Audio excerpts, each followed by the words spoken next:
He would say all kinds of outlandish things that, some of which have actually happened. But one of them would be like, oh, you could be one of those people who wins the Tony. You're gonna walk across that stage, that kind of thing. And snap, I'm about to.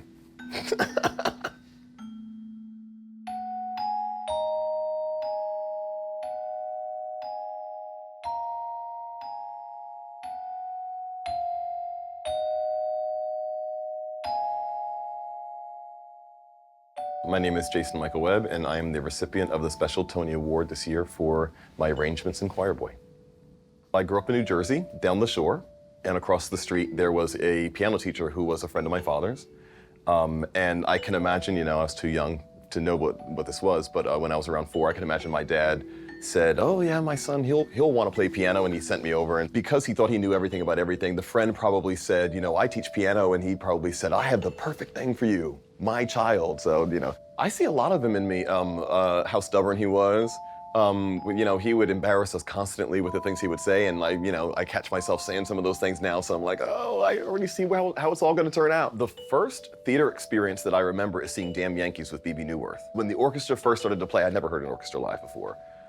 And it's like when you get into a bathtub of warm water, like your whole body just kind of becomes warm. It's like when the orchestra started playing, the strings all came together and it just swelled. My whole body, like I could have just dissipated into a puddle in that moment. And I just thought, oh, if I could just I want to be in the number. It's one of those things. I always feel like my musical education was threefold. Like I trained classically, like my degrees in classical piano performance. I also grew up playing in the churches, so learning all my hymns and how to break down vocal parts and teach.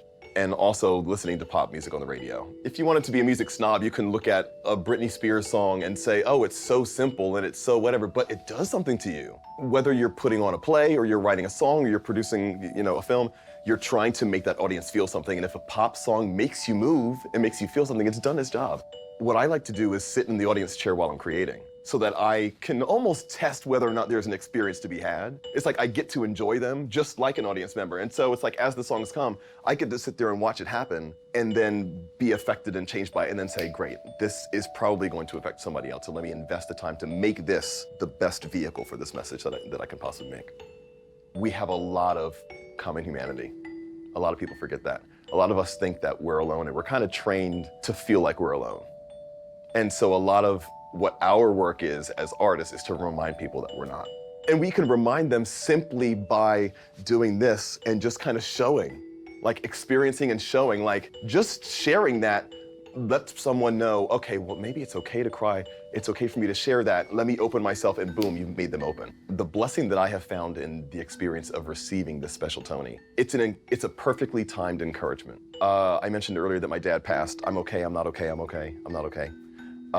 I'm writing a new South African musical, and it was showcasing at the Apollo, and we were inside tech, and it was like, it was a lot happening. And at a specific point when things started to turn around, I got the phone call about the Tony. And so, like, I don't take any of that stuff for granted. I look at the timing and I say, well, there must be something there. One of the things that I thought about, and I try, oh man, if I start crying on this camera, I'm gonna go nuts. The only regret that I have is that I feel like I could have worked harder or worked faster so that he could see that. Because he would just brag about it like it was gonna happen anyway, and I'm like, oh man, I'm gonna really disappoint this dude. Like, I'm never gonna make this happen.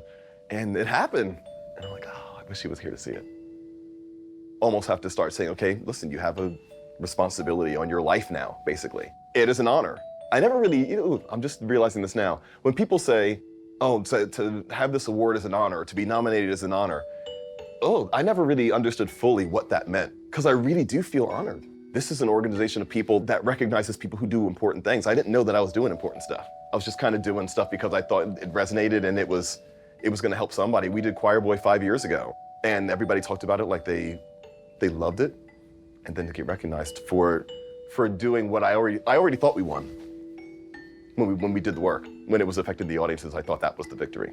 And then this thing happens, and so I'm like, oh man, what's next? I can't wait to see what is next.